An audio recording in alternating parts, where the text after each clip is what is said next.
Men in the Sun is the story of three Palestinian refugees who dream of reaching Kuwait to find an employment there. With the money they earn, they hope to help their poor families. But the route out of Jordan, across Iraq, and into Kuwait is a hard one.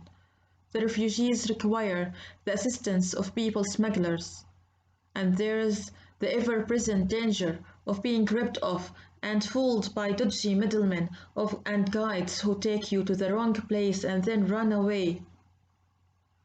Abul Qais was the oldest of them.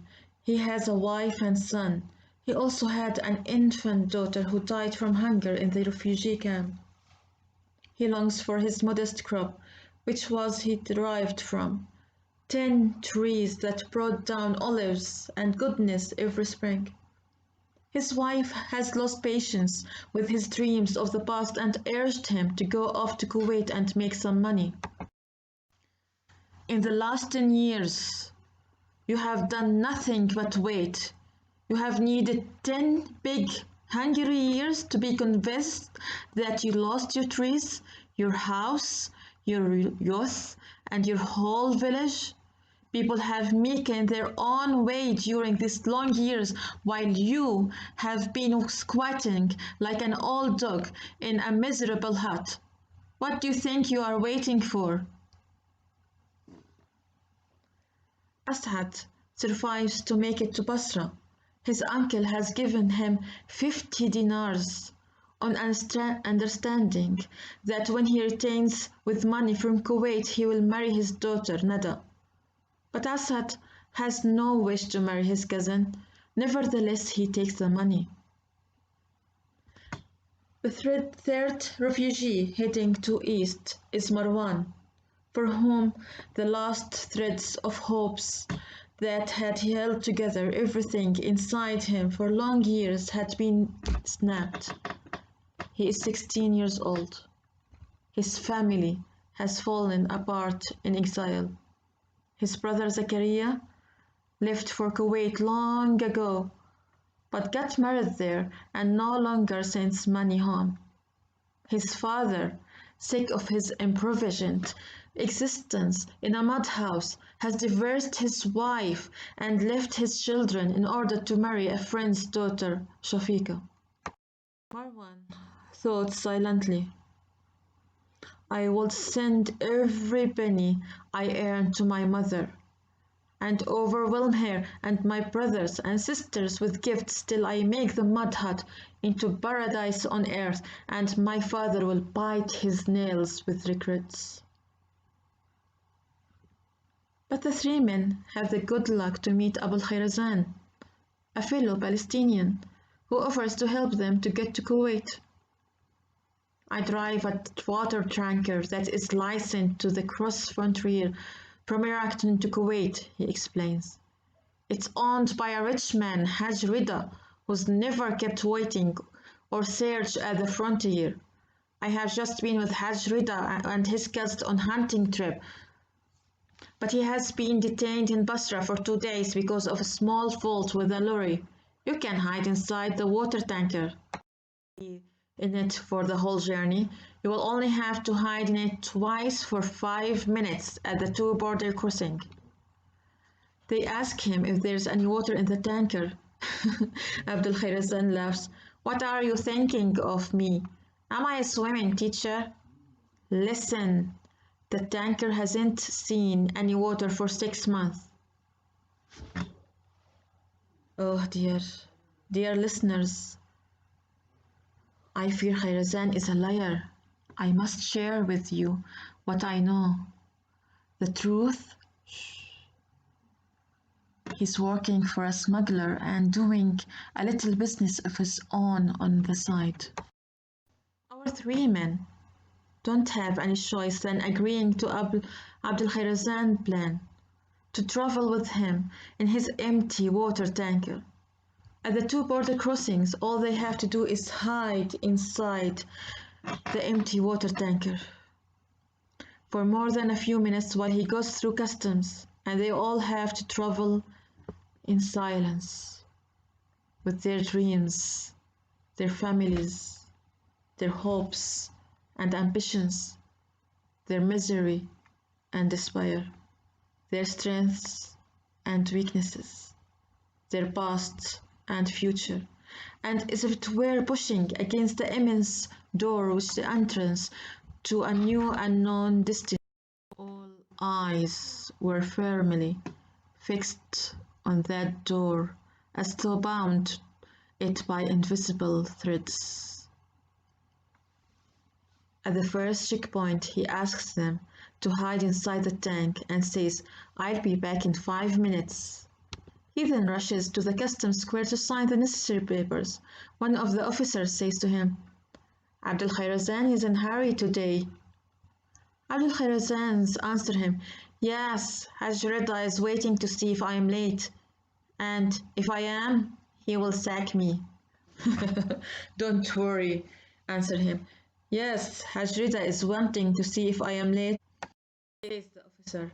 "He will never find a young man as good as you. What are you carrying, by the way?" Looking grim, in a deep, slow, serious face, Abdul Khairazan replies, "Guns, tanks, armored cars, and 2 planes." And then, laughing heartily, grabs the paper and runs back to his lorry. A few minutes in the tanker would be fine. Uncomfortable, cramped, stuffy. Not much air, but that day the weather was absolutely of the ordinary. The temperature continued to go up and up and up. After just a few minutes of scalding heat, the three Palestinians, Abu Qais, Asad, and Marwan, were in a terrible state. They were so weak and exhausted and could barely climb out again. At the second control point, at Malta, Khairazan earnestly promised his three passengers that will be inside the tanker for 7 minutes at least. But the officials at the border crossing detained him. He was obsessed by the notion that Khairazan has a woman in Basra and wanting confirmation of his erotic fantasy.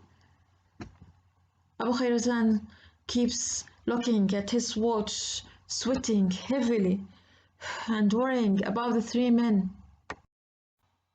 Those three men are suffering inside the tanker, having serious second thoughts about whether their venture makes sense.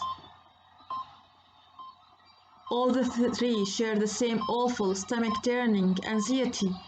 Will they survive? Will they live to achieve their dreams? Khairazan gets back to his tank. 20 minutes has passed. He plans to tell the men that it's all well and he will throw a party for them. He throws open the hatch.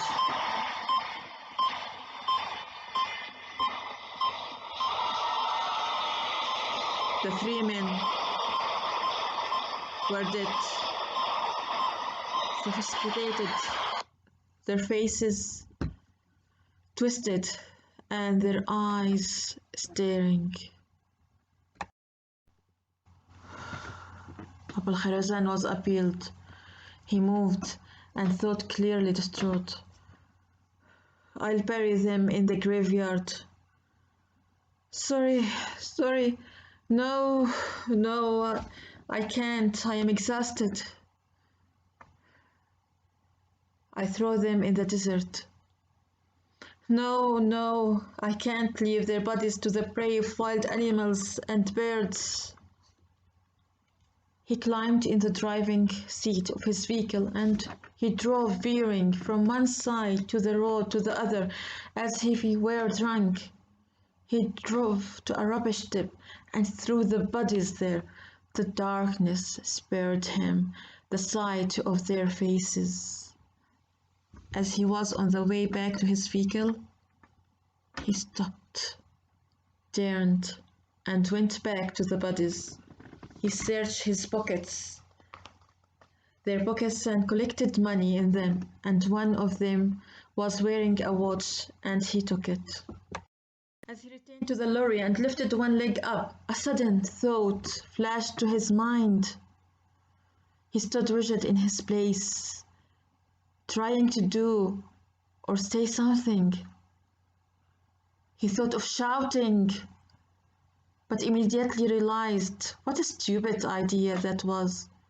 He tried to finish climbing into the lorry, but didn't feel strong enough. He thought his head would explode. All the exhaustion which he felt suddenly rose in his hands, and he began to pull his hair to expel the thought. But it was still here, huge and resounding, unshakable. He turned to look back to where he had left the corpses, but he could see nothing. And that glance simply set the thought ablaze so that it began to burn in his mind. All at once he could no longer keep it within his. He dropped his hands to his sides and stared into darkness with his eyes open. The thought slipped from his mind and rang into his tongue. Why didn't they knock on the sides of the tanker? He turned right round once, but he was afraid he would fall, so he climbed into his seat and leaned his head on the wheel. Why didn't you knock on the sides of the tank? Why you didn't say anything? Why? I had a dream.